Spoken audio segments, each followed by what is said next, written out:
Welcome to Drinking Bros, presented by GhostBed.com.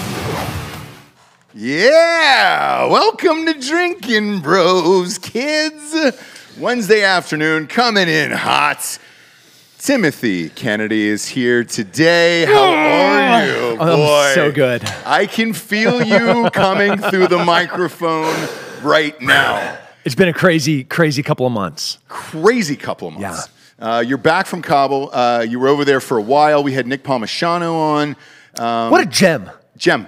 Dude, well, I mean, like, you talk about a good egg. Mm-hmm. And I'm not usually very generous with compliments, especially my friends. Sure. And as you know, you're a business partner with him. Yeah. We've had multiple things go up and down, highs and lows, but the most extraordinary circumstances made him rise to the occasion. And the stuff that he has done in the past couple of months. Yep. Indescribable. Indescribable. And, I want to walk the audience through the timeline and let you get everything off your chest here, because we've stood up for you on the show about everything that has happened in Afghanistan. It has been a colossal fuck up of epic proportions. Yeah. And you decided to take it upon yourself to fly yourself over there and try to help out. Now, Nick Palmisano was on the show, and he said, hey, I was here visiting Tim. We were doing some business ventures together. He took me out for one of the worst, most grueling workouts of my life. And then we get this call about what's happening in Afghanistan. Yeah. And then you guys were on a flight in less than 36 hours. Yeah, we were flying wheels up 31 hours later. Booked the flight about 14 hours after we had the call, once I could get the Department of State clearance. Mm-hmm. I'm still in the military in the National Guard. Correct. So there's things that I had to do to make sure that, having a security clearance, I had to talk to my security manager, and then I had to let people know that through my chain of command. So the adulting thing of being an NCO, I had to do all of that stuff to ensure that I could book a flight and go over there and be in an official status with an NGO, not in the military capacity whatsoever. Like, as a citizen soldier in the National Guard, I had that opportunity because those are separate things: my civilian career and my military career. Right. A lot of people kind of convolute those two things, and they're very separate things. So I went over there as a volunteer nonprofit with a nonprofit. And I'm glad you clarified that, because the way the media has portrayed it is Tim Kennedy is a fucking cowboy who went rogue. When you say the media, you mean social media. Correct. Yeah. Which let's face it, social media is the media now. Whatever you see, as far as Instagram, Facebook, Twitter, it is more, I would say, important than like the New York Times. They don't get the type of views that social media does. Apologies to the failing New York Times, but Lo siento. Yeah, exactly. Losers. But it's true, right? Yeah. So when it's out there, as soon as it goes, no matter who said it and why, then everybody starts to pile on, right? Yep. And that's why when Nick called, I said, hey, do you want to come on and help explain this? Because what we're seeing now, I don't know the truth, and there's so many different posts about it. Yeah. So it wasn't just hey, man, I'm going to go over there for the Tim Kennedy show, as that one general described it. It wasn't that whatsoever. You had gotten the proper clearance from everyone. Not only from everyone, but I was not in charge in any capacity. I was not only just a volunteer. I was working. So when I got to Kabul, I was working directly for a joint personnel recovery agent, and that was my ground force commander. We were organized like a SOTIF. So we had a ground force commander in our SOTIF, which was Dan Stinson. So Dan operationally was controlling everything that was happening on the ground and forwarding the lists that were being approved through Department of Defense and Department of State, and then being forwarded from there to us on the ground as to which people had been vetted so we could move. We had the most arduous vetting process out of any organization. And then even once we got them out of Afghanistan, we then put them into a holding location for weeks so we could continue to vet them. But specifically to the timeline, fuck you guys that immediately assumed the worst. This was the worst stuff I've ever seen in my life.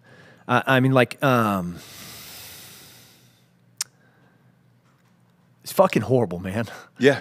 Like a level of desperation that's so indescribable that is so horrible. Like, you're a father. Could you imagine walking up to a wall where there's concertina wire, wall, marine, concertina wire, and then holding your infant child and thinking the best chance that this baby has is for me to try to clear 3 levels of concertina wire, hoping that somebody on the other side of this wall is going to catch this fucking baby. Right. That's the level of desperation. I'm gonna crawl through sewage for hours and hours and hours on end, hoping that maybe I'm going to see that one person that I sent a signal or WhatsApp message to. And that's the level of hope and desperation that these people had. All the while, the 82nd and the Marines were doing the best that they possibly could in the most unforgivable environment that you can imagine. They were not provided the resources. They were not provided the tools. And in this colossal moment where these amazing people like Chad Robichaux and Sarah Verano and all of these amazing veteran organizations that stepped up, and I don't have a bad thing to say about any one of them because, man, they were there. It was really cool because I would see people on the airstrip in HKIA and be like, man, I haven't seen you in a few years. Yeah. It's good seeing you here. What are you doing here, man? He's like, same thing you're doing. I was like, bro, let's go get it. And you couldn't stop for a second because you knew if you stopped for a second, that was a life that you could have saved. And that was weighing on you. So there was no eating. Kevin, who's a currently active agency guy, he lost 37 pounds in 10 days. Jesus. That is no sleep. That is no food. That is every time that he looked at the floor and like, maybe I can lay down for a second, or maybe I can go and recon another rat line. And like that was the measurement. So when I got the call and I got there, and I finally landed in HKIA, I get off the plane. I walk down the stairs of an empty airplane that we had lines of people already manifested. And how big is this airplane? This airplane could, there were 212 seats and we put 330 people on it. Jesus. Yeah. It was a Kandahar airline that we had chartered, and the pilots wanted to get their families out. Right. And they were doing turnarounds because they had to fulfill their contract for us to put their families on the plane. Like, that's the level of desperation, because if we didn't have that carrot, the moment that they landed outside of Afghanistan, they would just walk away from their planes. So we could only use pilots and crew that had families in Afghanistan. Otherwise, the moment that they left Afghanistan, they're like, cool, yeah, sure, I'll do those other 5 flights. Nah, bro, I'm just gonna walk. And they just walk from the airplane. Like, where are you going, man? Right. Like, where are you going? I'm not going back to Afghanistan. Yeah, see you later. Yeah, peace out, bro. So I step off the airplane. I landed in our host country where we're doing operations. I got about 2 hours on the ground where I got, as best as we could, a COP, which is like this operational picture, this combined operational picture of this is what it looks like. Here's Taliban checkpoints. Here's friendly. Here's foe. And okay, grab your body armor and your bag and go ahead and get on the plane. So I did a SATCOM check, made sure I had good comms, checked my like SAT tracker. Correct. Made sure that was on, got on the plane, flew in. I step off the plane and Sean, my boss on the ground, was like, all right, let's go. So I walk down the stairs, I get in his up-armored Land Cruiser, and we drive directly outside to the end of the wire, and we crawl underneath the wire, and we go recce one of the next rat lines for that night. And what's the first thing you see when you crawled underneath there? A Taliban sniper observation position. Really? Yeah. And was there people outside at this point, outside the gates? So the gates were so congested. The gates were also being controlled by the Taliban. Yep. So outside of every gate, and there were many gates. Abbey Gate was the big one where the bomb went off. We had Black Gate, you had Santa Cruz Gate, you had the North Gate, there were all these gates onto HKIA, and outside of each of those gates were multiple Taliban checkpoints. So when you were trying to bring SIV, green card, or American citizens onto HKIA, you had to smuggle them past the Taliban checkpoints and then get them onto the base. And you couldn't bring them through the gates, not because the 82nd or the Marines wouldn't allow them. It was just so congested. I think everyone saw the videos of people hanging off wheel wells as planes were trying to take off. Yeah, and you know, regarding that, so the media didn't show too many images. My guess is it would have looked horrific for the Biden administration. So here's what I had said while you were over there: I saw 3 images. I saw the plane taking off with the people hanging off the wheel wells and then falling. I believe 3 or 4 of them died once the wheels went up. I saw that image. That was horrific, and everybody was appalled. The second image I saw was the baby going over the barbed wire fence. Yeah, most of them didn't make it over, by the way. You didn't see those images. No. So I'd say 1 out of 10. And what happened?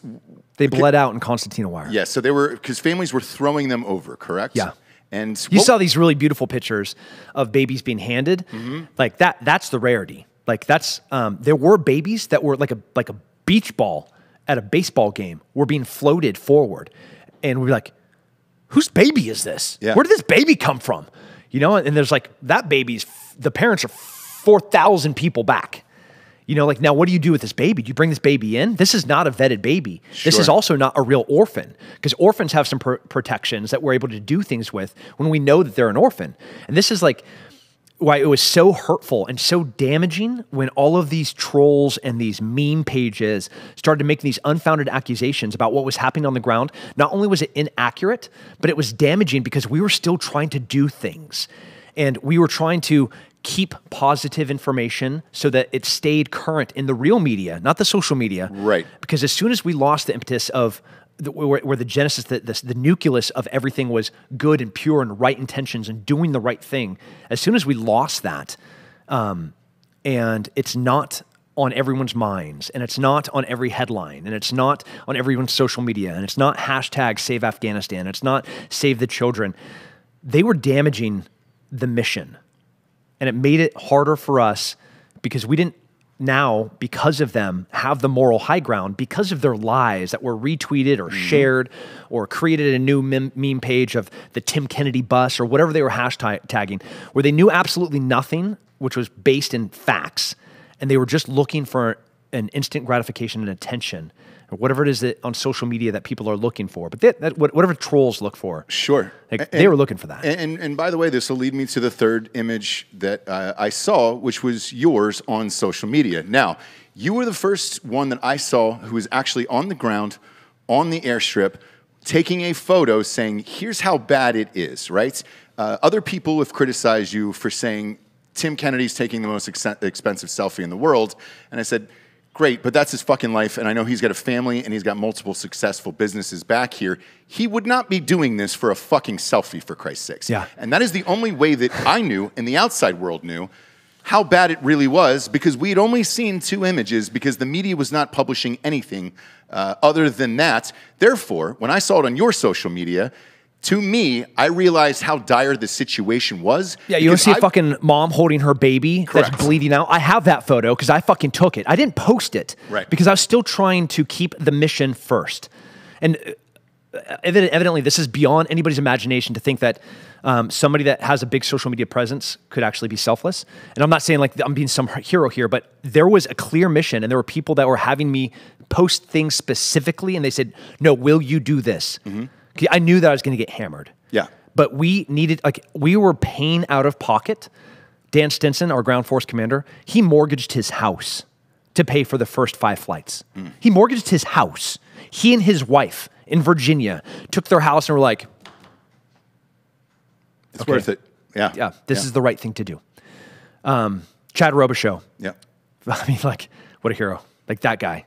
Selfless. He was the one. He was one of the very few people that when they call and ask me for something, like I'm going to take a long look. A lot of people ask me for things, but Chad asks and says, "Hey, can you help me get my turp out?"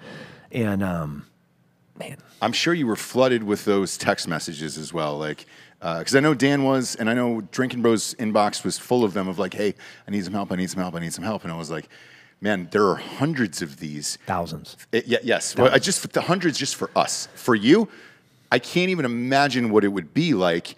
And then you get there, like you said, you go to the other side of the gate, and then you see how almost hopeless and helpless it is. Where do you begin to start to help at that point? Yeah, same way you're going to start eating an elephant, you know, just a bite at a time. Like, what is the little thing that I can do to make the best impact? And Sean and Dan and Kevin and Dave and Nick, they were such marvelous leaders, and they had this big picture, and they knew, okay, tonight alone, in one night, first night on the ground, we set up 8 rat lines. So from the moment it got dark till the sun started coming up, we were running back-to-back smuggling lanes. We're not supposed to say smuggling, we're supposed to say shepherding, because that's the appropriate word. Right. Because we're talking in past tense, because we're not smuggling anymore, we're now shepherding. But then we were absolutely smuggling, because we're smuggling past the Taliban. In that first night, we did 8 separate rat lines through and past the Taliban. I mean, it's unbelievable. So a little bite. Yeah. Right? Go wreck you a line. Like, that's what Sean did. Tell me how we can get 100 people through a location right now. So I was like, all right, no, that's Taliban LPOP position. This concertina wire is like 8 layers deep. Probably won't work here. Let's look at this gate. Oh, they welded it closed. I can't use it. Oh, they didn't weld this one. Yeah. Gotcha, motherfuckers. You know? Sean Matson had hit us up, and he said that the Taliban was welding all the gates together, and that's it was, you had to find the right one, but good luck, because you don't know if they're coming back. Yeah, I didn't travel the blowtorch. Yeah, would have been useful. didn't cover that in my COP, the combined operating picture. Yeah, you can't take that on a plane. No, can't take that on a plane.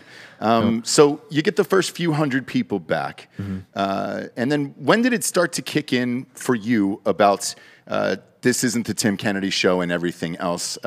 Because I'll go off the reports that we had heard on social media, right? That there was a bus full of 300 plus. Oh man, that's a bad one. It's a bad one. And they said that Tim Kennedy is fucking up this operation. These people were not supposed to come over. He did not clear them with us. He's doing some fucking cowboy shit by bringing over these 300 unchecked Afghans that weren't a part of the list that should have come over. What was the real story? Because I know for goddamn sure we're not getting it on social media or the real media. So this is because we're still doing operations. Like, I can't go into the bona fides process that we use to, but like, what are those, like Da Vinci made them, where you had to turn things in a very particular order, and they had to be turned in the right order at the right moment, and they all had to line up the right time. A cryptex? Yeah, or Rubik's Cube in today's world. Cryptex, but, yes. Yeah, cryptex. Yeah. The complexity of our bona fides, both near and far, and the vetting process for somebody to be at one of our pickup locations was so complex, nobody could be able to falsify who they were to be at the right place at the right time, with the right name, with the right paperwork. It's impossible. So once we got these buses loaded in multiple pickup locations all throughout Kabul, and we brought them to a specific gate on HKIA, we had coordinated to bring them through that gate, because on some of those buses, and again, I can't get into precise detail about who was on those buses, because there were multiple government agencies that were giving us their names, because some government agencies, believe it or not, via bureaucracy, had their hands tied. So they would go to an NGO and be like, hey man, can you get this guy out? This is who this person is. Here's their paperwork. It's approved, but we can't do it. Can you do it? Those people are on our buses. Christians on our buses. Orphans on our buses. American citizens on our buses. Both SIV applicants and SIV candidates on our buses.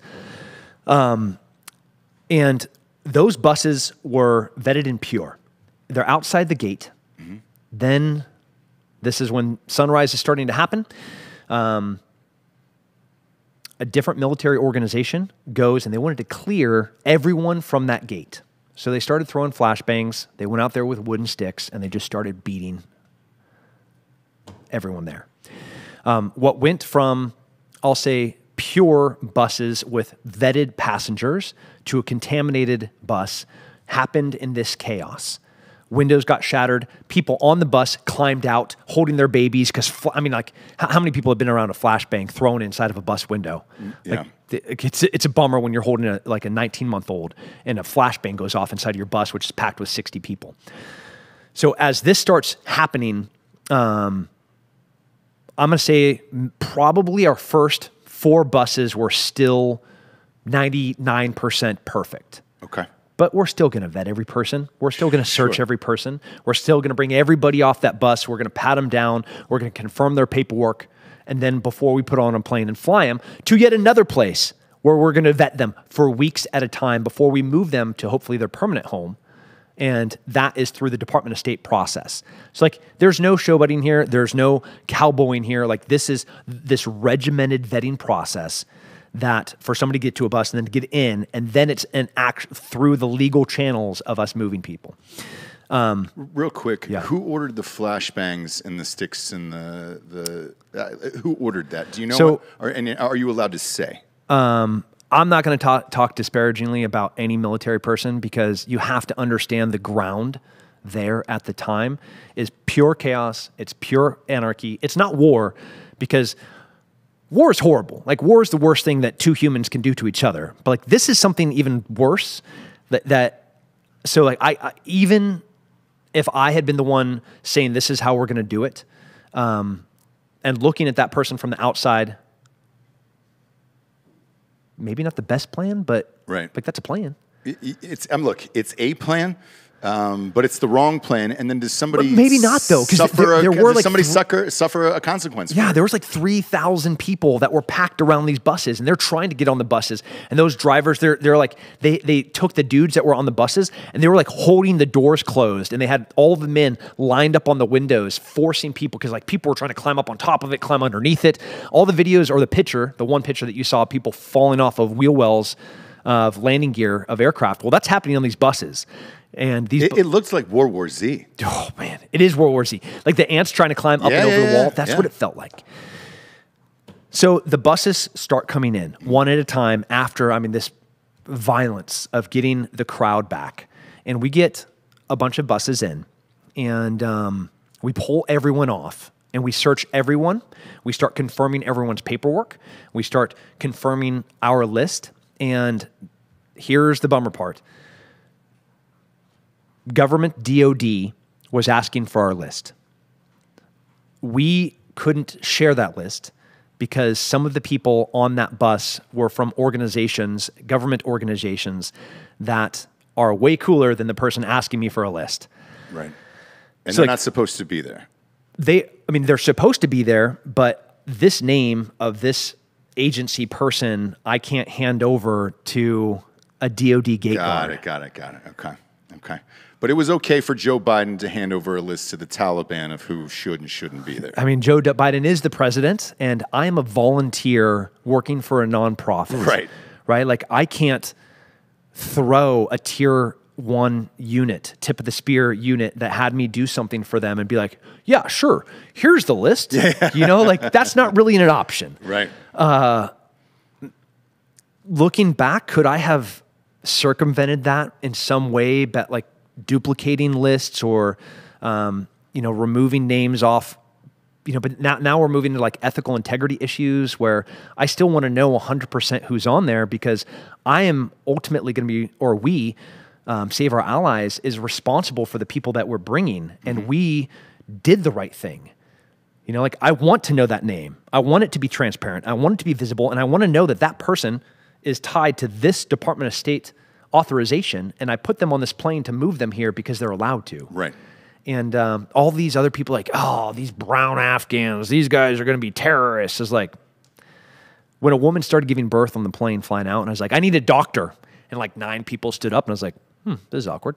I was like, hey, does anybody speak English? And the whole plane stood up. I was like, ooh, yeah, that's who these people are. We forgot who these people were. For 20 years, they fought with us. For 20 years, they were our doctors. For 20 years, they were our nurses, our PAs, our flight medics. Your interpreters. Yeah. And then, but now, because of the convenience or whatever talking point on social media we want, be like, oh, this immigration thing, that's not what this is.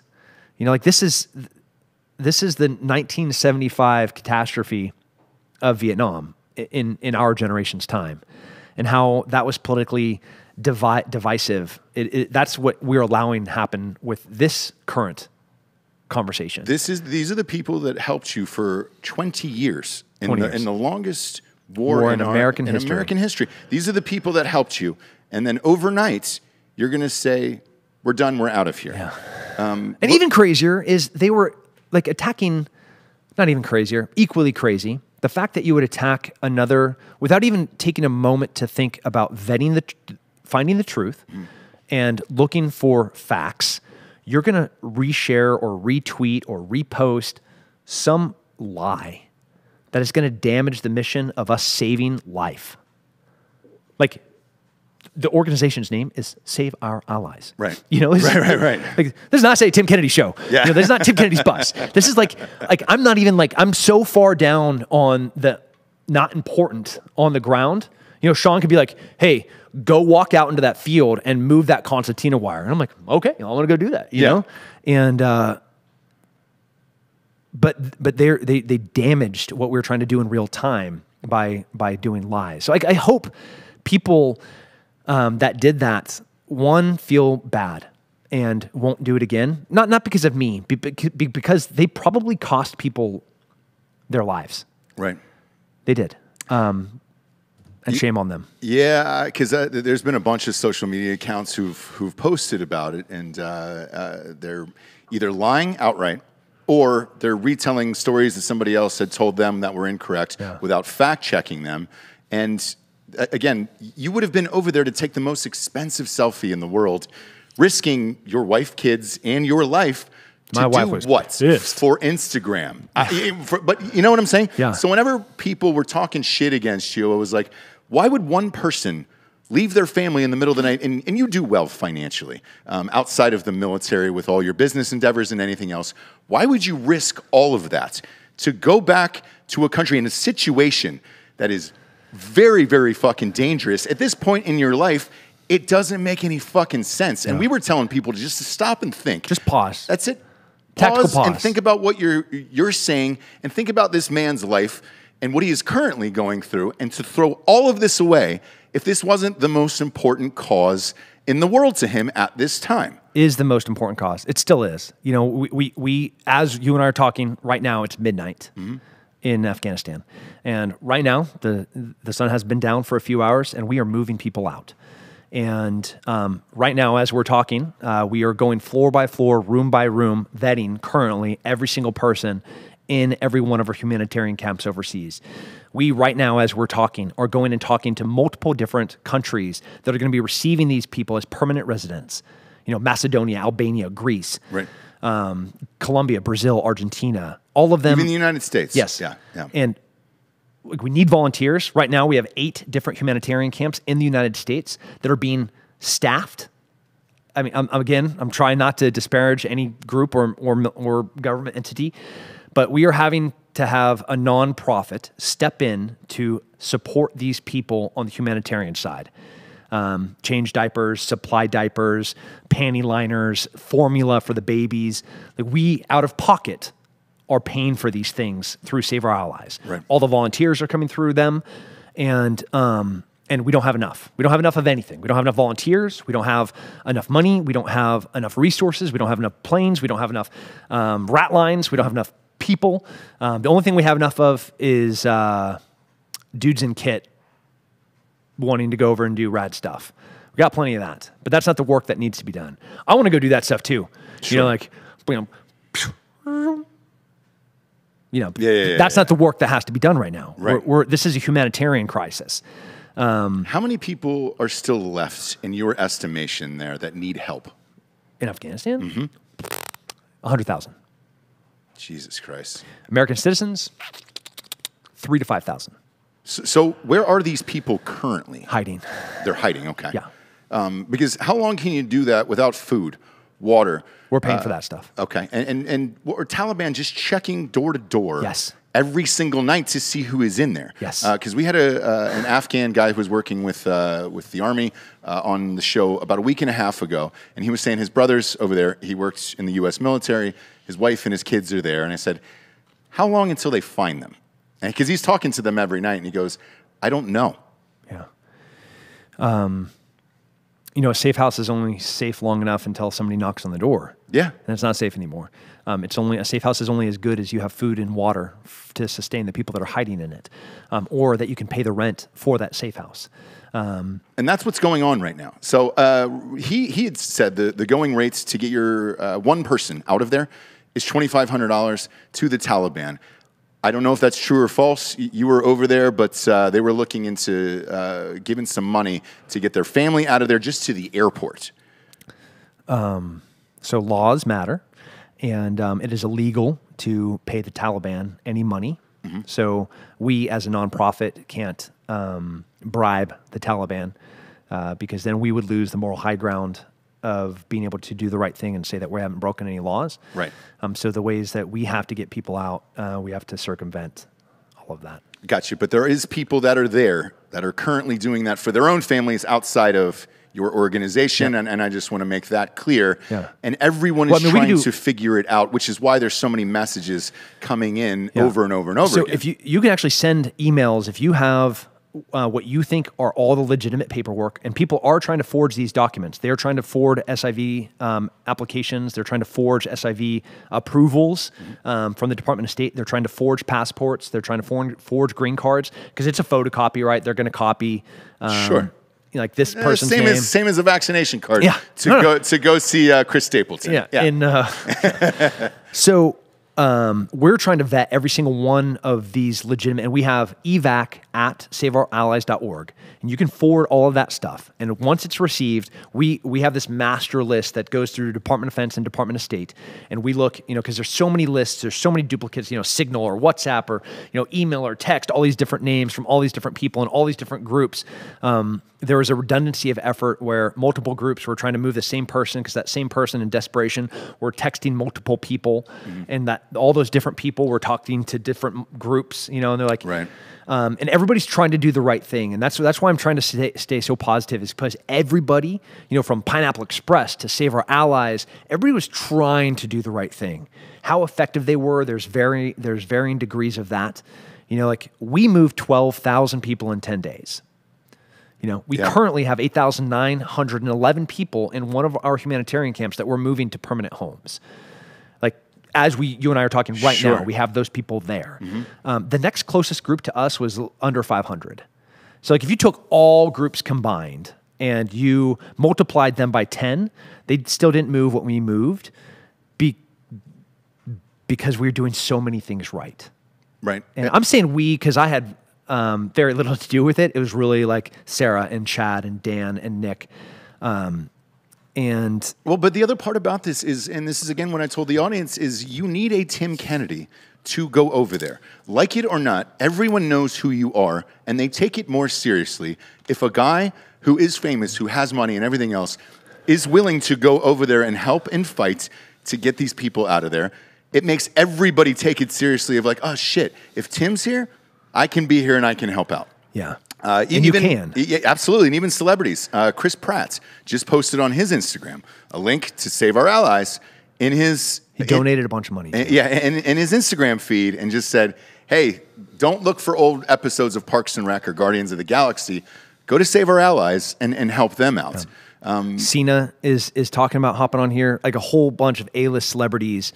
They know how important this is, and like God bless them, and because they're trying to. But that's what it takes. That's exactly what it takes. It takes guys like you. It takes guys like Cena and Pratt and those guys. And like again, like it or not, you're the famous one right now who's currently still in the military, who has enough online following to actually make a difference, which is what all of this was so frustrating to me. It was like, oh, he keeps taking fucking pictures and everything else.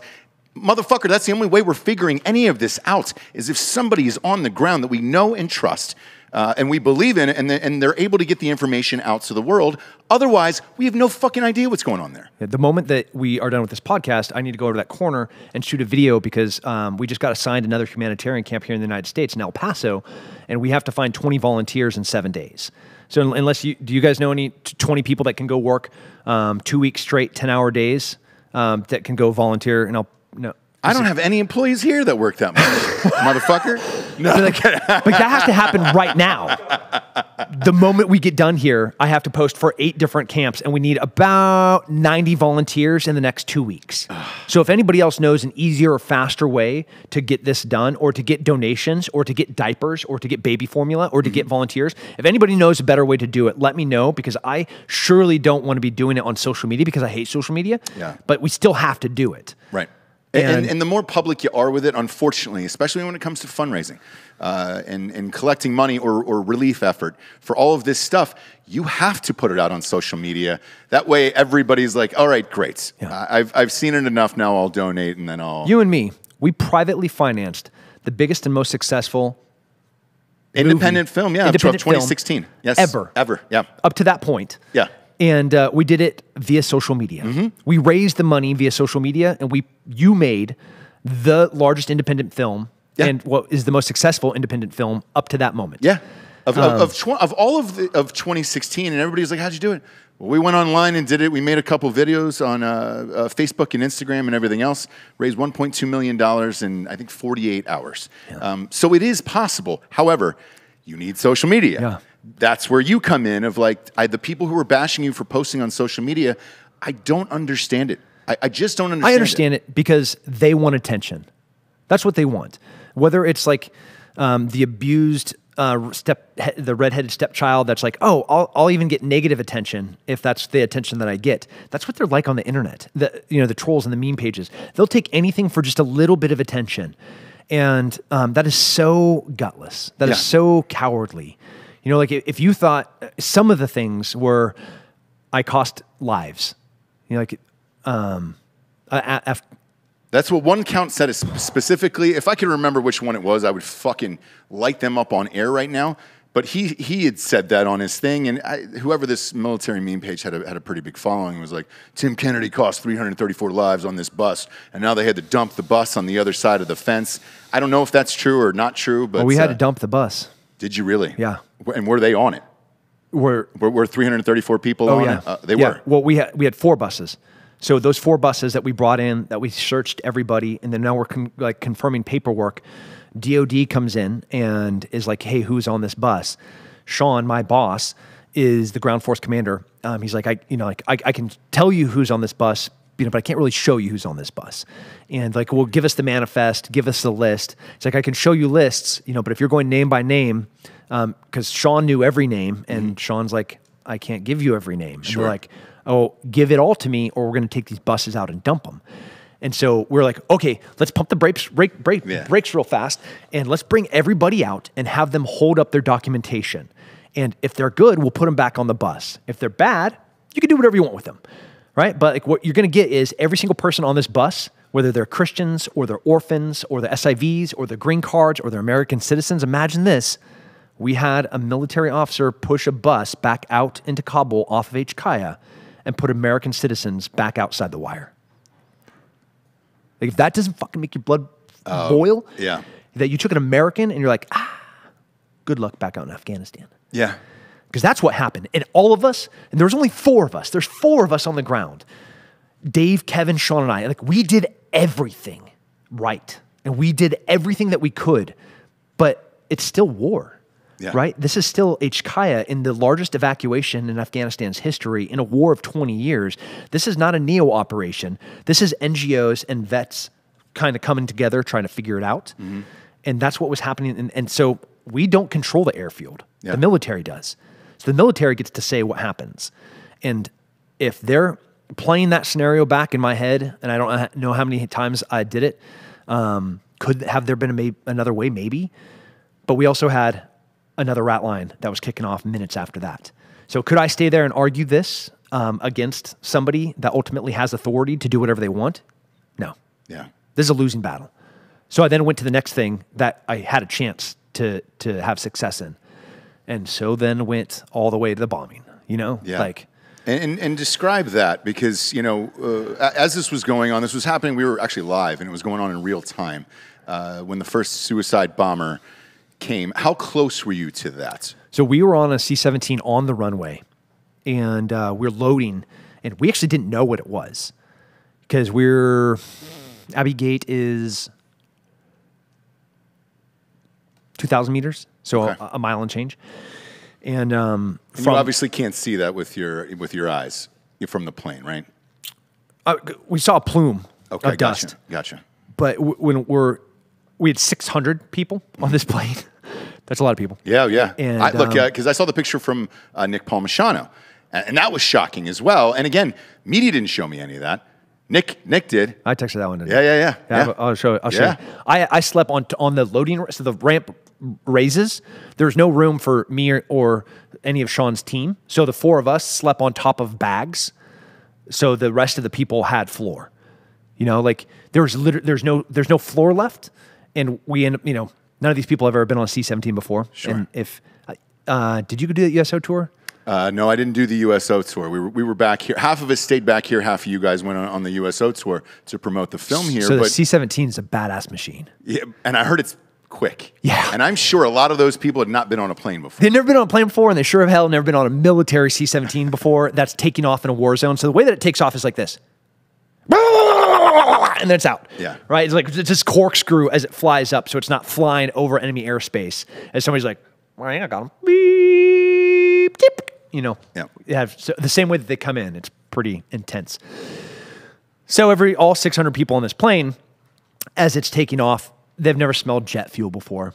You know, the sounds that military planes make as, you know, cargo straps are banging against the exterior of the plane, on the inside walls, you know, like all of the shaking and rattling and gases and the vapors that are coming from lines, you know, even like condensation building on the air conditioning as we're pumping air. You know, it's really hot in Afghanistan. Yeah. And when you have 600 people inside of a metal box, it's going to be a little hotter. It's going to be a little hot.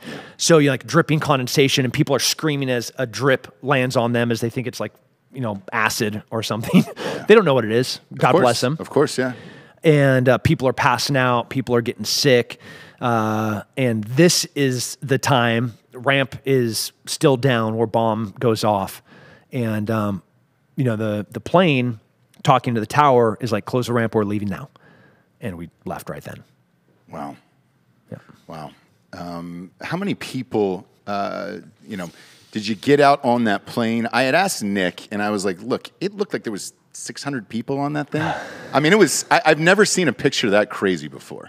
And if you can actually text it to our producer and we'll put it on screen. But it was unbelievable to see where I was just like, I couldn't believe it. Once it was, oh my gosh. Is there any way you could, hey, Giorgio, can you text this to yourself real quick and put this up on screen? You have to see this image to believe it because, again, yeah. I honestly hate that I'm in it. It's fine. Look, at this point, could you take any more shit than you possibly take at this point? I mean, for real. Because when you're in this, I think this picture in particular perfectly encapsulates what was really going on and how many people you are trying to get out of there on these things, because it's just, it seems endless. Yeah. And it seems hopeless. And everything that you just described going up in the air, look, man, I was on a Southwest flight from Vegas to LA next to Brandy, and she thought we were going to die, let alone like, and you know, Brandy's been on 1,000 flights, let alone, you know, a bunch of Afghan citizens who have probably never flown in their entire life, and now they're forced into this situation, trying to get out of there. Meanwhile, you're probably thinking about loved ones and everyone else who is still there on top of it, and it's just horrific. Yeah, we talk about the 12,000 to be positive of the people that we got out. We had 19,000 people on our list that are still there, you know? Like vetted lists, like Americans. Like, cool, 12,000 people, fuck yeah. 19,000 people, we got on a plane and left because we were then we were ineffective at that point. They weren't letting us move any more people. So like, as you're throwing stones at me, Sean, Kevin, Dave, and I would have died there. I mean, we would have worked ourselves to death until it was done, and it would have never been done. So we'd have stayed there literally forever. And it's so evil to not think about how many lives are still hanging in the balance as you're building a meme. Right. Like, what a piece of shit you are. Yeah. And who are those Americans? Are they military? Are they civilian? A little bit of all of it. So I don't know where the talking points currently for media come from, but you know, they're talking like 200 to 400. And oh yeah. The number's very, very small. And look, even Biden said, hey, we got the last plane out. All the Americans are safe. And that's not the case, correct? That's not the case. Okay. Yeah. Maybe they're engineers, they're working for a mineral company, and they were out in the boondocks when we gave up BAF and CAF, right? Like they're working. Like they're not sitting there on Signal, or they're not watching CNN as we're losing an airstrip and Taliban's closing in. They're working. There's tons of corporations that have Afghan Americans and Americans that work for them.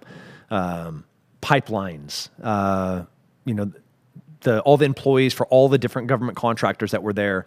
Those contractors are Americans that are working as civilians over there.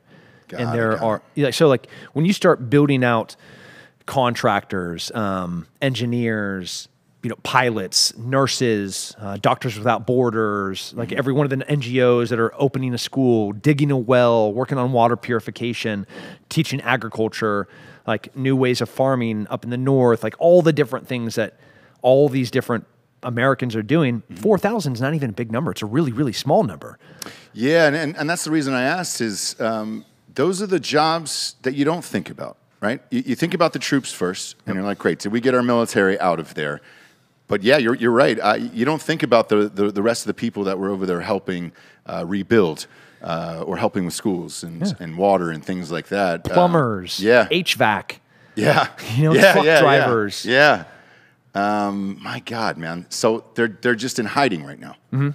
And one would have to imagine that those are high-value targets where if you're able to get a hold of them, you could either use them for ransom or you can kill them. Yep. Or leverage. Yeah. You know, they're, which I guess falls into the ransom category. But I mean, Taliban knows the value of all those people. And, you know, the Taliban's doing some pretty shady stuff with all neighboring countries, trying to limit our ability to effectively get people cross-border over ground movements. So the Taliban, they're not dumb. Clearly, and that's another point too, where you know people were shocked that the city was overtaken in a few hours or whatever you want to, whatever the actual number is in that. You can't be dumb to do it that quickly. No, they were poised at every single strategic location around every single base. So as the Germans, you know, when they did their blitz through Europe, they were way slower than the Taliban, taking an entire country in 10 days. That was occupied by the most powerful fighting force on the planet. Yeah.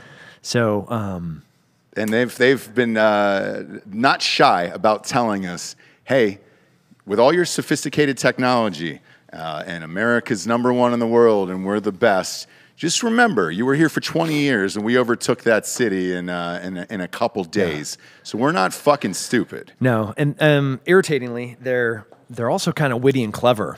Where they're taking jabs even at our social media. Oh yeah, you know, they're like, you guys are the ones being censored by Facebook and Twitter. You're like, Taliban's not doing that. You know, when the Taliban's making fun of a big tech, maybe we got a problem. And they are not wrong. The Afghan mission, as we were trying to fundraise and get volunteers, we were being censored by big tech. And what were they doing specifically to censor you guys? I mean, you know, algorithms and like your insights and analytics. Yeah. When you know a post should be like this massive, crazy viral thing, and you know, you go. So I have multiple accounts for multiple businesses, and I can switch over to a different account to look at my other account. Sure. And or to search something off of. So I have other phones with different VPNs. So it's like a clean, objective lens looking at one of my accounts. So we'll just use Tim Kennedy MMA for Instagram. Right. So I post something on Tim Kennedy MMA, hashtag this, at Save Our Allies, and then I go from my other phone off of a VPN and I try and search that post, and it's ghosted. Yeah. Right. Hashtag can't find it. Nope. At Save Our Allies can't find it. It doesn't populate automatically. When you then look at Tim Kennedy MMA, you see fake, fraud, phishing scam, Tim Kennedy meme page, Tim Kennedy wallpaper, Tim Kennedy something or other, Ted Kennedy at MMA, and then like the verified account with 1 million followers is like at the very, very bottom. You're like, interesting. And also, as you're typing it in, all the other accounts are coming in, but you have to type at Tim Kennedy MMA before it even populates. Oh, yeah. Gotcha. Okay, so I'm being censored. And a post that should be, like I know exactly what a post is going to be, whether it's going to be, 60,000 likes or 500,000 views in a video, where it's like 4,000 likes. It's like, meh. Like, let's say I post a photo of me shooting a weapon, for example. That post will not do as well as me sitting there holding a kitten. Yeah. And it's not because people like kittens more. Yeah. And anybody that likes kittens more than a gun should end yourself. So that's how we knew. And so big tech, it was because Afghanistan made certain groups look really bad, because it's just a big black eye on... It made our current administration look bad. It made our country look bad. Yes. So in an effort to try and do damage control, let's just, not let people talk about it. Let's not point to an NGO that's trying to do something. Let's just not talk about it. Let's not point to this group that's trying to save lives. Let's just not talk about it. So the two options were like censor it or let it stay in current conversation, and we'll go to the earlier. Yeah. Do you have that picture, by the way? Can we pop that up on screen here? My God. Man. Look at that flag, though. Yeah? Yeah, but look at how many people are physically packed inside this plane. I mean, it's... If you can see any space, so the person... You can't. And I can't imagine this thing lifting off, and then what happens after that? Because, look, I just got off a flight 2 hours ago. This is in the air. Oh, so this is in the air right now. Yeah. And how far is this flight with this many people? Oh man, this is a bummer. So it would have been a 3.5 hour flight, but because of the number of flights that had taken off from Kaya that day, like this is the very end, right? We had to be out by the 31st. So this is on what, the 29th or the 28th, the night of the 28th, the morning of the 29th. All of the planes, there were only a few places that were allowed to land. A C-17 can fly anywhere, right? But I have 600 Afghanistan people on this plane. Like, there's only places I'm allowed to land. Sure. And every one of those places, it was like stacked up. Because once that plane lands, you have to get all those people out. You have to then put them through COVID testing. You have to put them all through. So that doesn't happen fast. We're talking like a 12-hour process of moving people off of this plane. It's a humanitarian crisis, right? This just doesn't happen like this. Yes. So every one of the places that we're landing, it's like a 10-hour wait for us to land. The only way that we were ultimately able to land is because we had like 4 medical emergencies on that flight, and they bumped us to the front. We would have been up there for, I think, 13 hours is what they're saying. Oh my God. And no food. Yeah. We're like water. So we had stacks with these pallets of water, and you can't walk through the crowd because there's no space because you're going to step on a sleeping baby. So we'd take like the water and be like, phew. If you see, if you've ever seen somebody from Afghanistan try to do a jumping jack, then you should also try to see them catch a bottle of water in the air as they're like under exposure for the past 2 weeks, trying to get onto the base. It was a mess. So it's like, I'm sure. Yeah.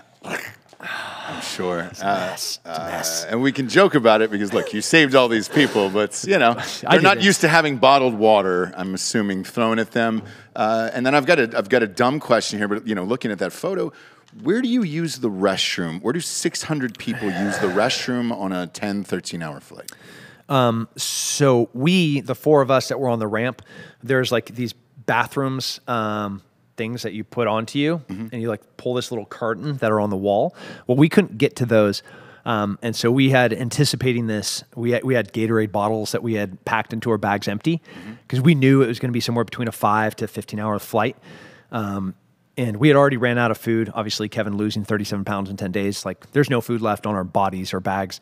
But we did have empty Gatorade bottles that we planned to pee in because they got the big mouths. Yeah, of course. Easy. You just get the whole thing in there. Look, those are the best. Yeah, that's the go-to. Yep. Those are the go-to. But this would not work. No, that's to be a disaster. That's pee all over you. But 600 people, how does that work for 600 people? They're dehydrated. When I say exposure, like they are near death. They have been fighting to get onto Kaya since Taliban started moving in. So they had probably been in Kabul for a week to 2 weeks with no food, whatever water they could scrounge. Desperation is a different level here. So when they get onto these planes, imagine having you just flew.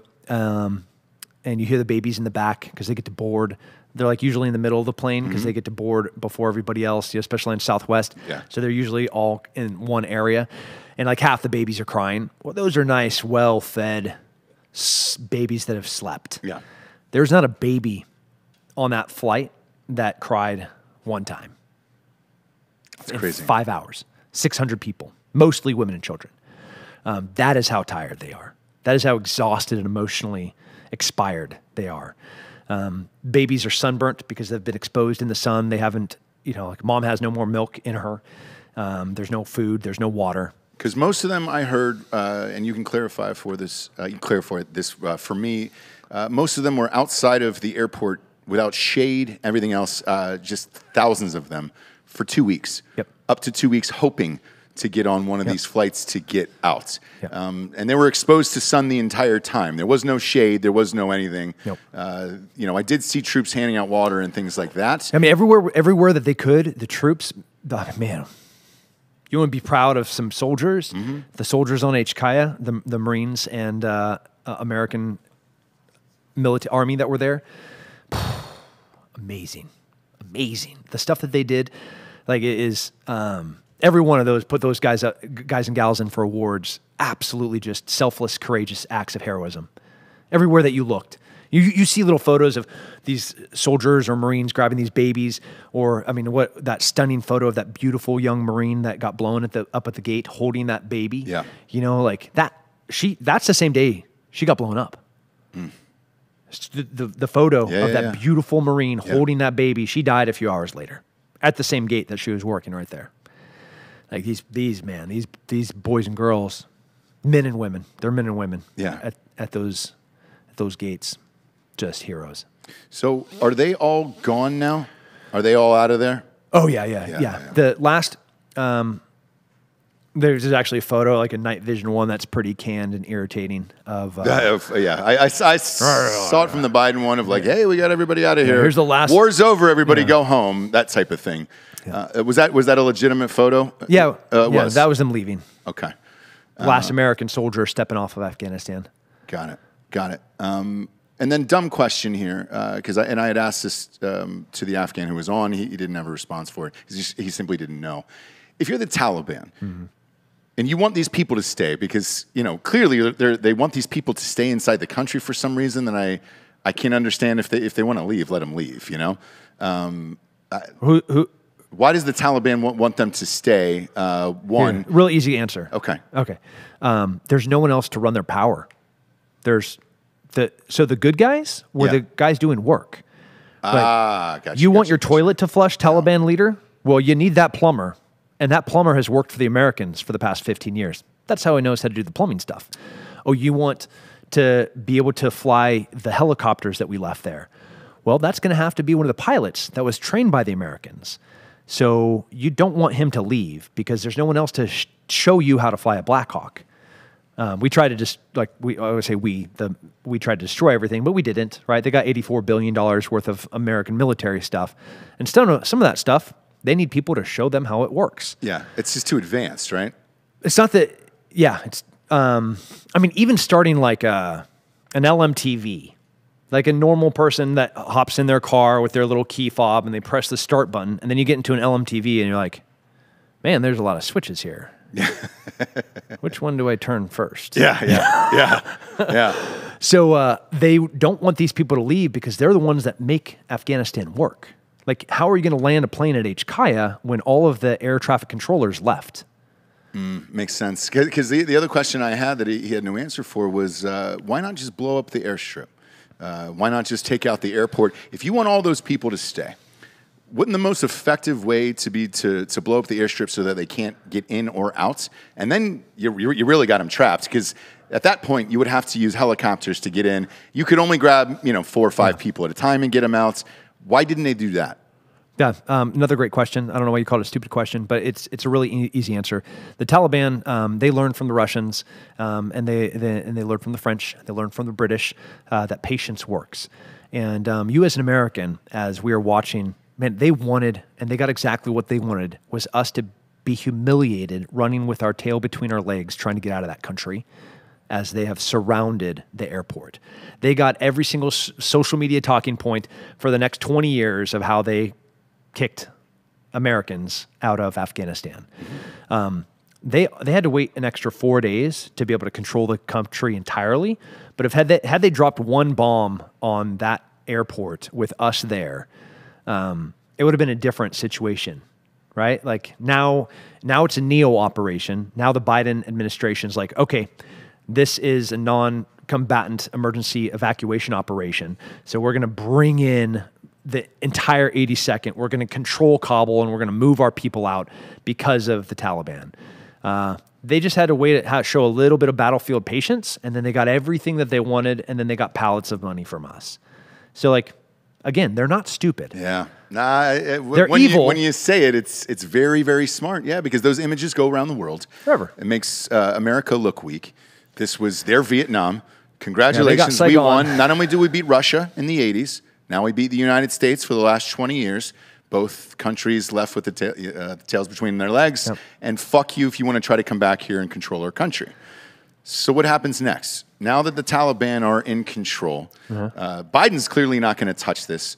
I've heard varying reports that Russia is still there, but and China, but their embassies are protected by the Taliban. They are. That's correct. Yep. So that is correct. Yep. Okay. And they want them there for money. So they're Afghanistan is a mineral-rich country, and a lot of the stuff that China uses in phones and tablets is found in Afghanistan. It's also a very strategically located country, even though it's landlocked. You know, when you start going around the circle of what Afghanistan is, where to the left you have Iran, you have Pakistan to the southeast, and then you have Uzbekistan and Tajikistan, and it's a short flight there into Israel. You can kind of like hopscotch into Europe pretty effectively. You can hit into southern Middle East, you know, into all of the oil-rich countries. Like it is a strategic location, and as China continues to move west, that is their next best place to start legitimizing infrastructure to have them have a foothold in that country. So that's going to continue because I didn't see any panic from China or Russia when this all happened. They stayed.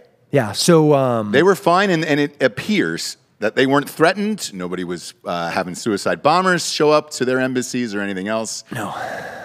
So clearly there is some financial give and take there where it's like, hey, you let us stay, let us mine your minerals and help with the money. I know Russia needs the oil in particular, and then, you know, we'll look the other way on the other bullshit that you do. China's, so dime, the four ways that you wage war: diplomatic, information, military, and economic.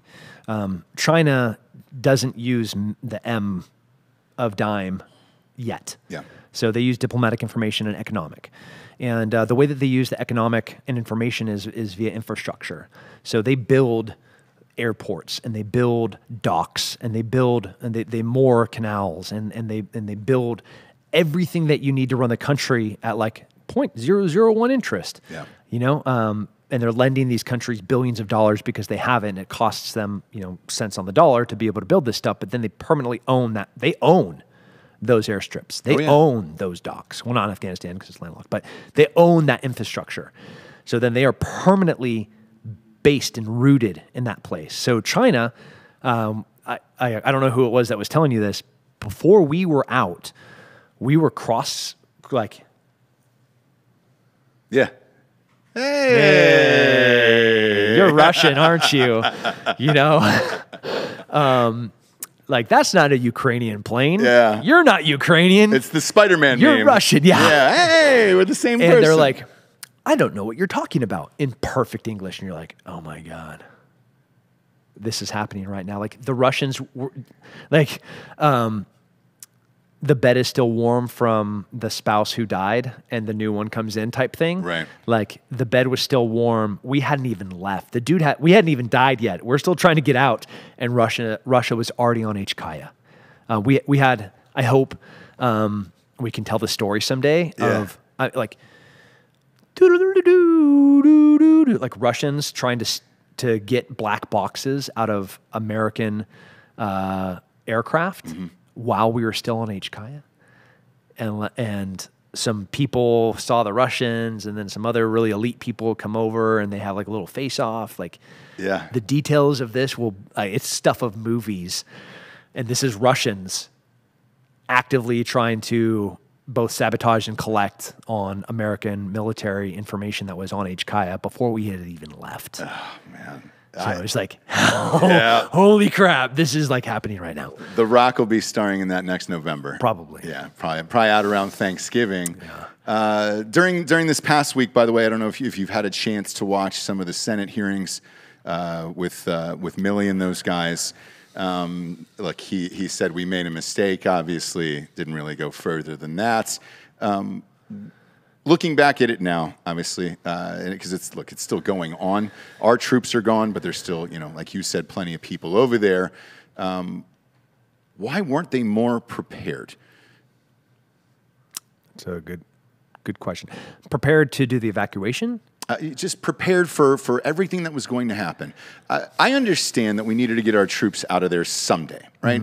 When Biden said, "Hey, we're not going to be in a forever war here," I think we all agreed with that, right? Cool. Sounds good. Yes, bipartisan. No matter what side you're on, I think we all agreed with that. But why did we have to tell the enemy and the other side the day we were leaving and everything else? Why didn't we just evacuate everyone and then just leave a postcard on the table, kind of like a later loser? Yeah, hey, your dad went to get a pack of smokes and never came back type of thing. Why did we have to tell them anything whatsoever? Upper decker. I would have left some upper deckers. Yes. And every toilet. Yes. And then great, find it later, but I'm already gone. And then we've gotten all of our people out of there. That's the biggest mystery about all of this that I simply cannot figure out. I mean, there was a date that was a talking point for them to get out, and they held to that date. And I don't know. It's above me to know what created that date and why they had to stay to that date. If I were to assume that there was some leverage on the Taliban's part, being like, if you don't leave by this date, which is the agreed upon date that we, kind of did this demilitarized timeline where I'm not going to really mess with you guys while you withdraw.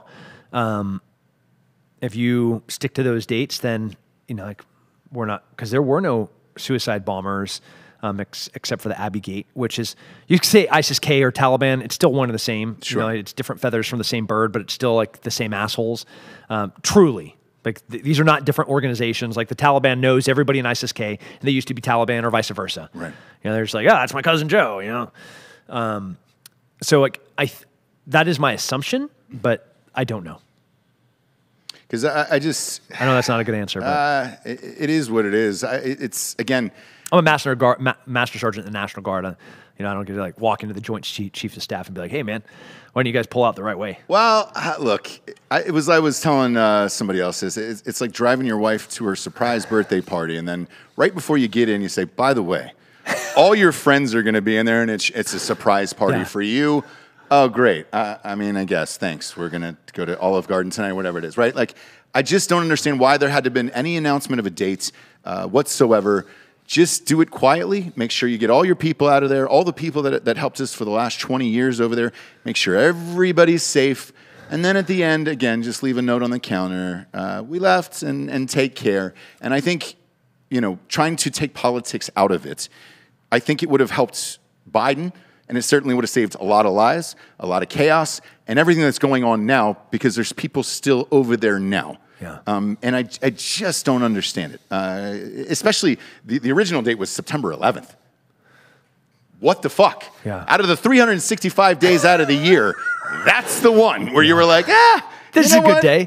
This is a good day. The day that started all of this? Yeah, let's get him out of there by then. I think that would be a good way to walk 20 off. years. 20 years after you flew planes into our buildings and watched Americans choose between jumping or burning alive, that's a good date to like codify as like just the permanent remembrance of Afghanistan. Yeah. No. Hard pass on me for that one. No, same. And then where do we go from here? Because look, let's say they do blow up the airfields or whatever, right? How do we get the rest of these people out of there? And then is there cooperation amongst them and us to get the rest of these people out of there? Those are very tough questions. So SaveOurAllies.org, we are one of the few organizations that is working through FEMA, that is working through Department of Homeland Security, that is working through Department of State, Department of Defense, that are coordinating with all these different military bases from Fort Bliss to McCoy, and coordinating not just the movement of people from these foreign bases to these American bases in this vetted way, or then taking these people and moving them to their permanent homes somewhere in the world or the United States. A lot of great patriotic people in these groups. No, they're not all perfect. Like, these are humans. Mm-hmm. These are humans that have lived under extraordinary circumstances for a while. But the most of these people going into communities, that community is going to be blessed to have them there. So where do we go next? I think this is a 3 to 5 year problem before we're like, okay, we got these people to permanent homes in a dignified way where they can start a new life. I need things to move. So in Afghanistan, we'll say this population of just 50,000, so it's easy to work with. Sure. Then we have 10,000 people that are in these interim camps that we're taking and then moving into permanent homes. But this 10,000 humanitarian interim camp is full. So I can't move any other people out of Afghanistan until I move some of these people out of here through the vetting process of the Department of State. And the bureaucracy of big government organizations are not very efficient, so that's a conversation for another day. And even thinking about it, it seems like it would take forever. Think about Nick Palmisano, his beautiful wife, Suze. How long did it take her to get through her immigration status as a Brit? Yeah. To come years. Yeah. Right? So are we going to hold these people in this interim base for years while we wait for their status? Maybe. We're going to do whatever is the legal thing to do, because I'm not going to smuggle people into the United States and drop them off the community center and be like, hey, here's an Afghani for you. Yeah. Figure it out. Have fun. Yeah. Yeah. Hope you see Dari or Pashtu, no? Okay. Bummer. Tag me on Instagram. So until we move some people from here to over here, I can't get people from here to here. It's like when I said we are currently in full operational mode, we are funding and supplying people hiding in safe houses and on borders and campsites, all over the place. And our partner nations who are so generous, there's going to be some, when we look back through history and look at some of the players that did this, I think a lot of people are going to be surprised as who really stepped up to help. And it's pretty cool. Seeing what you've seen over there, and knowing those people are still there, how do you personally sleep every single night? Because, man, that would keep me up forever knowing what you know. Us Americans and civilians over here, we have the luxury of out of sight, out of mind. We don't see it. And you guys, the ones we've talked to that have been on the show, we're the only ones. And your pictures are the only things that we actually see. The media is done posting this shit. Yeah. How do you sleep every night? Last night was my wife's and my 15-year wedding anniversary. And it's the reason that I'm not overseas. It's the reason that Chad, in his benevolence and grace and wisdom, said, homeboy, you're staying home for your 15th wedding anniversary. Wife and I, I've been in the military for 17 years. She's been here for 15 of it. So I've not been there for a lot of them. And this one's big. We've had some tough times. So Chad's so I was home. And last night, I shit you not, was the first night that I slept at night. So without picking up my phone, because it's reverse hours, right? Right now it's 1 a.m. in Kabul. So we're doing operations right now. And then the JOC, which opens and is during the kind of 8 to 6 time frame. If I'm going to do coordinations with them, that's going to be for me between 7 p.m. and 4 a.m. So operationally, we're flopped, but coordination-wise, we're the same. So if I'm talking to people in the JOC, like I have to be up in the middle of the night. So there hasn't been a night since this started, August 10th, that I haven't slept at night. I believe it. Because when Nick was here, he was telling me the schedule and everything else, and I'm like, he was like, bro, you're lucky to catch a couple hours total throughout the day, but most of it you're not. What did your wife say about you going over there? Bro, I asked Nick the same question because I know Suze. I've met your wife once. She's very strong and fierce. Yes, and she takes care of your entire life the same way as my wife does. Yeah. What was that conversation like with her, knowing exactly what was going on because she's able to watch the news the same way as everybody else? One of our best friends was already on HKIA, and we, for the week leading up to that, had been hosting his wife and children at our home, like playing, and, Ginger seeing one of her friends bawling endlessly as, she, heaven forbid, picks up her phone and looks and like, oh, great, another place just fell to the Taliban and my husband's over here. And this guy is like hero, that indescribable, like what a selfless person. And like that's going on for a week and the whole time I keep flicking because so many organizations were like, hey, can you come do this for me? Can you come do this op for us? Like, hey, grab your body armor and night vision. Let's go, bro. And I kept, even though how bad, like the compulsion to go and do something was so powerful. The reason why and the end state were never the right reason until Chad called me. And when Chad called me, it was, here's the mission, here's the reason, here's what we're doing, here's how we're doing it above water, and here's how we're doing it legally. And then going through my chain of command, making sure that I was allowed to. All of that was, this kind of chaos crescendo of a moment finally where it's like, hey, honey, I'm going to book a flight to Afghanistan. I don't know how long I'm going to be gone. Everything's going to be fine. And she knows who I am. Yeah. I've been the same person. And I love this line where don't let the reason that you fall in love with somebody be the reason that you hate them. Ever become the reason that you hate them. Like like your wife fell in love with you because of who you were. And even though you guys grow and evolve and change as people, like if she ever looks back and is like, man, I hate him for what he is now, is the thing that I fell in love with him for, like this is a problem. And my wife married me 2 years into being in special operations. I was already a top ranked fighter on the planet. Like she knew what she was getting into. So now 17 years later, when this is happening, she knew this was she knows. But even though she knows, 17 years is a long time. Has she ever just been like, Tim, when is enough enough? Like, or is it ever going to be enough? It's never going to be enough. And for evil to conquer, it takes good men doing nothing. I live by that.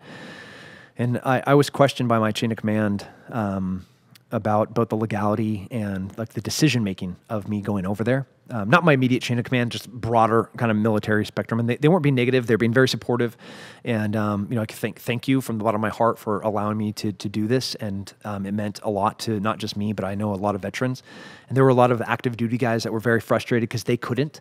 But here I am in this really unique position in the National Guard, where as a citizen I can go and do something with a nonprofit. So it was rad. But it was this struggle of doing the right thing for the ethical and moral reasons. And when they questioned that, and specifically, it's like, what would you do? You're a master sergeant in Special Forces, an 18 Zulu, so a team sergeant. What would you do for one of your teammates coming and asking you to go to Afghanistan? And that was I had to stop and think about this. And, I went back to the motto of Special Forces, which is De oppressed libere, liberators of the oppressed. Literally, it fucking says that this is what we were made to do. And you're going to ask me, you're going to have the nerve, you're going to have the audacity to ask me why I went there to liberate the men and women that we fought next to for 20 years.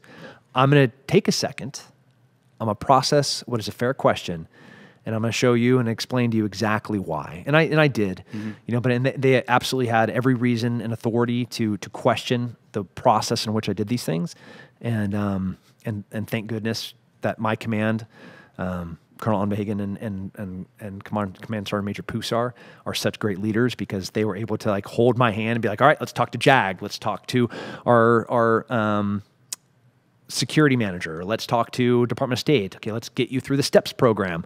Let's make sure that your counterterrorism is up to date. Let's make sure that your cyber awareness is up to date. It's like all of the horrible things that you as a soldier don't want to do, like check, check, check, check. And then what I did, I made this checklist so when I went to answer that guy's question, you know what? Having just gone through this, here's a 2-page checklist of all the things that you need to do if you're going to go over in a high visibility like area or a non-permissive environment as a citizen, not in your official military capacity. Here's all the things that you need to do. And then separately, here's the reason why I did this. It was a 2-page me blabbing about moral and ethical motivations. Yeah. Integrity matters. And when you came back, what's her response? Oh, she's not talking to me yet. Really? No. I was like, man, it wouldn't surprise me. Yeah. No, because not only are you going through this in social media and in the media and everywhere else, but it's your family too, where it's just like, oh, who's your husband? Tim Kennedy. Because I'll go through it with my wife if we do controversial shows or whatever, and they'll be like, yeah, I'm married to Ross. Whatever. And it's just like, I don't want to be married to you. No shit. I know. But I'll get the conversation occasionally. It's rare, but occasionally of like, hey, dude, do you have to push it that far all the fucking time? And I'm like, I don't really know another level on, comedically. Yeah. When with you, yours is life and death. Mine is not. With you, it's wondering whether or not you're going to come home, because when you're in situations like you were in, you probably don't have the opportunity to call your wife, twice a day to check in and be like, hey, hon, everything's going great here over in Kabul. I'll call you from the hotel tonight, So we did have comm windows that we would hit back to the JOC in the Middle East, that SOTIF, like the command structure. So we had like a joint operation command base. And in the morning and the evening, we had this comm window that we would hit them and be like, hey, here's our update. Kind of like commander's update brief. Sure. We'd just give them, plop, here's everything that's happening. Here's what we're planning. Here's what we're going to be doing. Please help facilitate. Like, we need a plane, or we're leaving a plane, or here's the next manifest. There's like this big information dump that would happen at these same times for us to synchronize and coordinate. And then Nick, because Nick went into Afghanistan with me on that empty plane, helped load that plane, right. Got to shoot some footage, which is also really cool, because a whole bunch of people that were in a cavalier, self-ejaculating way, being like, hey, bro, here's all the things that we did. And Nick's like, hey, bro, I got footage. Yeah. Like, you're a liar. Yeah. Yeah. Because the other part of this, too, is, years later, you're going to want to see the real story, what it actually looked like and everything else.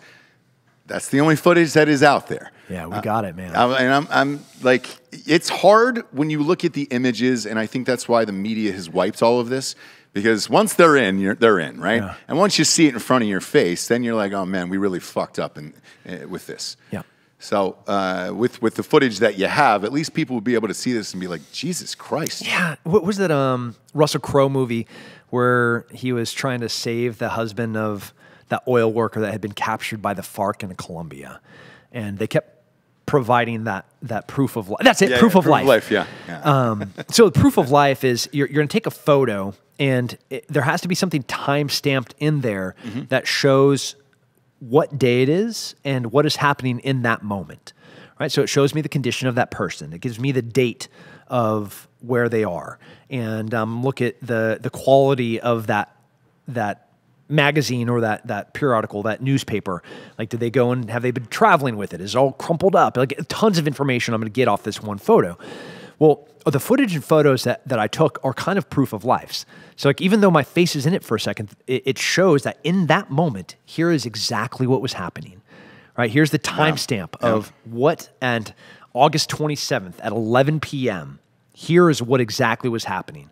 Or on the 28th, as we're like, Yeah. So Here's you what can say happened. whatever you want. Yeah.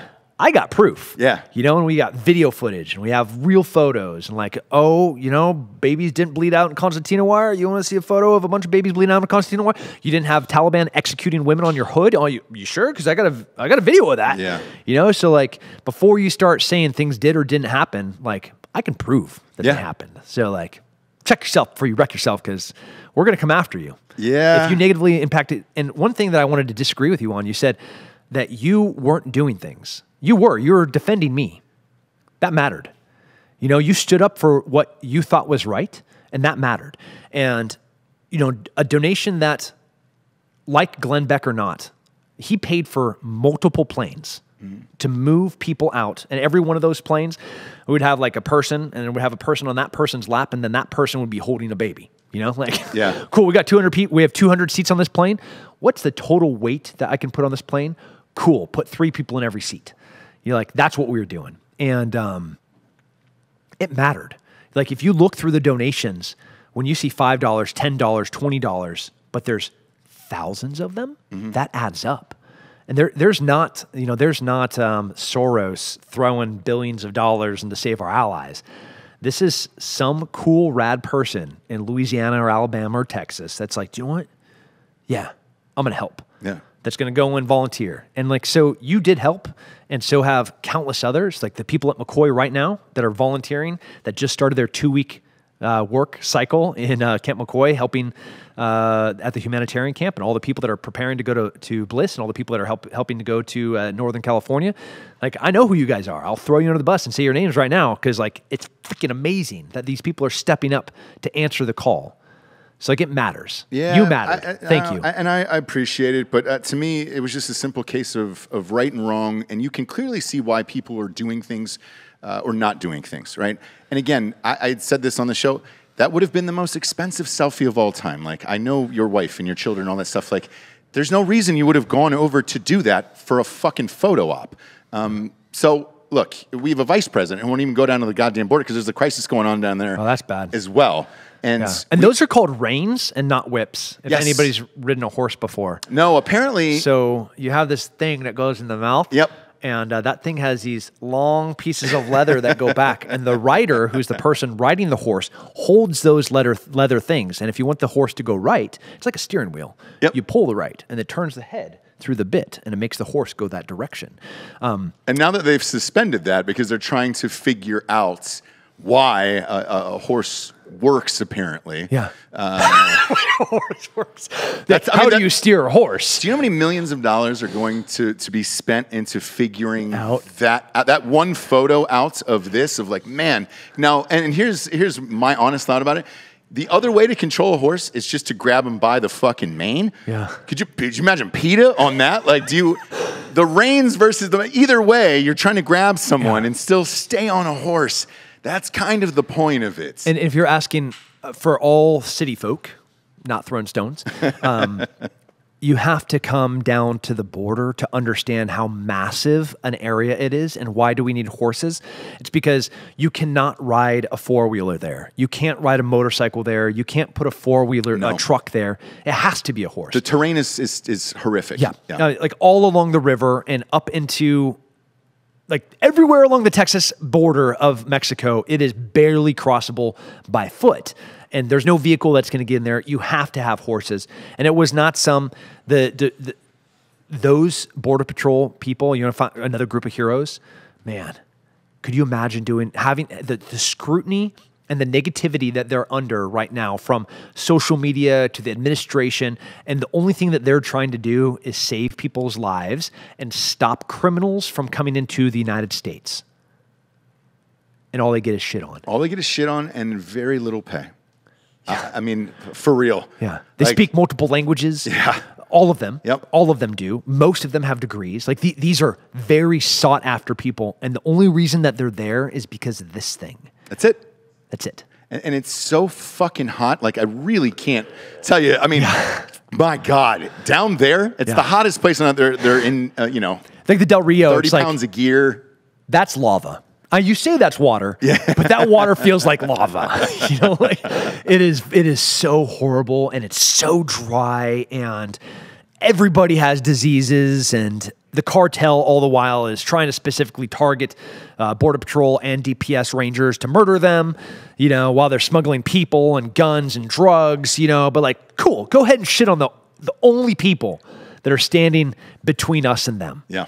Not when I say them, I'm not talking the immigrants. No, not at all. Because this country is made of immigrants. Yeah. And nobody's talking about immigrants. We're talking about the criminals that are trying to infuse themselves into that same large portion of people. And there's probably a broken process of the of our immigration policies that could be changed. But right now, the laws are there for a reason, and a reason that a country is sovereign is because of their sovereign borders. And the people that are holding the sovereignty of this beautiful nation are the people on those borders.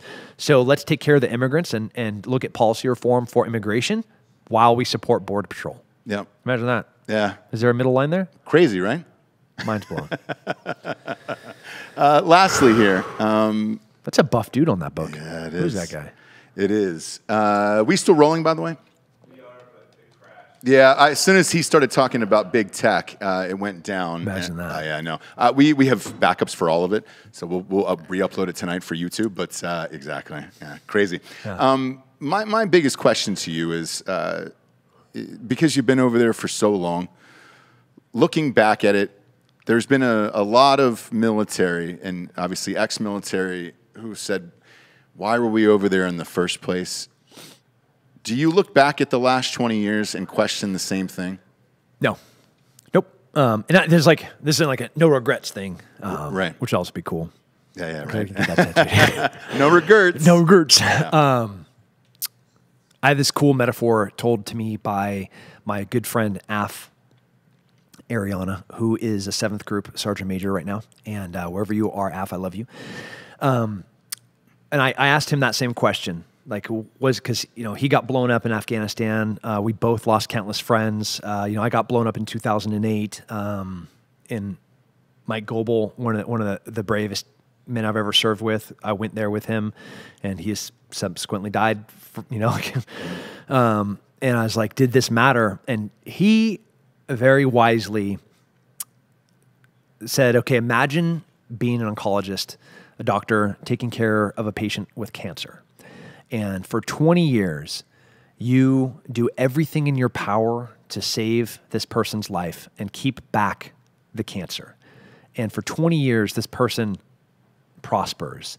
That for 20 years, this person builds and creates. And for 20 years, they lead and they teach. And for 20 years, he's not pushing gays off roofs or setting people on fire or decapitating them or, cutting off their hands for stealing or stoning women in the street for adultery. For 20 years, this doctor keeps this person alive. And then at the end of 20 years, that patient expires. Does that mean that the sacrifice that doctor made for this patient over 20 years, all of his sweat and all of his sacrifice and all of the suffering that he made for this one patient, did that mean that mattered? Of course it mattered, right? For 20 years, there was peace and prosperity. For 20 years, there were women shop owners. And now there's an entire generation of girls that can read. Yeah. In a place that they're not allowed, because when I was there, they were riding by on scooters and throwing acid on little girls trying to go to school. Mm-hmm. But here we are with 20 years of stability. So, did it matter? Absolutely. Does it matter? It still matters. And that doctor's sacrifice and the military's work that they did there for 20 years mattered. So, yeah, it matters. It's a great way to look at it, and I haven't heard it worded like that. My final question before we get to the Drinkin' Bro of the Week is, what happens now? Does it return to that land that you walked into before you guys got there? Is it going to be that bad? Do you believe the Taliban when they say, hey, we're going to get better, we're going to look at the way we treat women differently, all of the things that they've put out in the media? Do you believe any of it? And where do you think Afghanistan as a country goes for the next 20 years now that we're not there? Yeah, so the Taliban are gangsters. They're human, despicable creatures. I don't even want to use the word human because they're just despicable creatures. The executions are back. The hangings are back. The amputations are back. The stoning in the streets are back. It's all back. You're not seeing footage of it because everybody, like, they shut down cell towers so that people couldn't communicate with groups like us. Like, they literally shut down cellular networks, so the people there have no way to connect with the people outside of there. Sounds pretty like China, or yeah, it's real goddamn close. Yeah.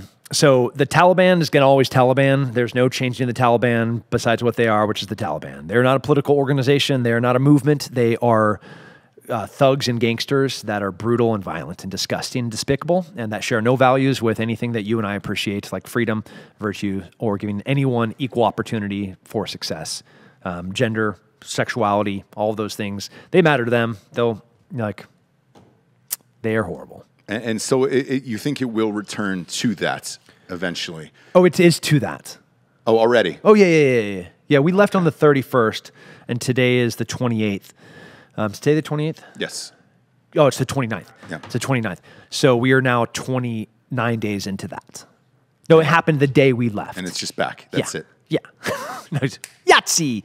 We're back.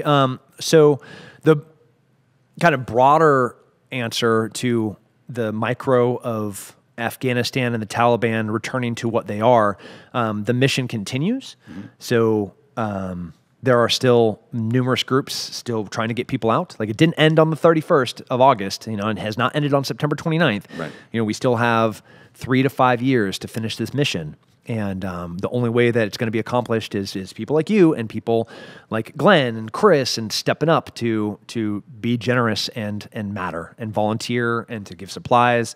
So, all right, that sucks to hear, and there's nothing we can do.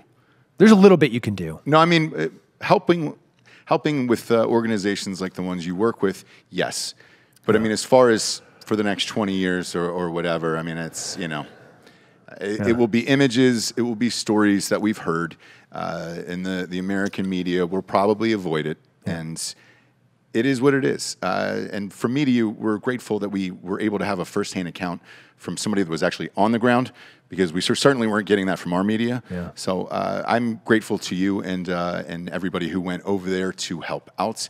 Obviously, this is the point in the show where we give out the Drinkin' Bro of the Week. We always say somebody who has inspired you or helps you become the person you are today. I think today would be the organization that is helping them, that everybody else can go to and actually donate money to help and get these people home. What is that? Save Our Allies. SaveOurAllies.org. The top to bottom, the most selfless, marvelous, astonishing, self-sacrificing people I've ever been around. So, I don't deserve to be there. Those people are amazing. Yeah. You can go there and donate now. Again, celebrities are starting to get involved, like Chris Pratt and people like that. And we're grateful to it. Tim, thank you for being here today and sharing your story. Yep. Anybody who was watching this live on YouTube, again, as soon as we start talking about big tech, it crashed. However, we have multiple backups, so the entire video of the show will re-air tonight at 8 o'clock Eastern Standard Time, along with the audio, which is available on iTunes, Spotify, and everywhere you listen to podcasts. Tim Kennedy, I say it every time you're on the show, you're the closest to Captain America that we actually have in real life, and I really mean it, man. I can't believe you went over there. I honestly can't, man. I need a shield and good knees. Yeah. I can get you a shield. I can't get your knees back, because we all need that at this age. So thanks, man. Thanks for being here. Yeah. For Tim Kennedy, I'm Ross Patterson. This is the Drinkin' Bros podcast. Good night, everyone.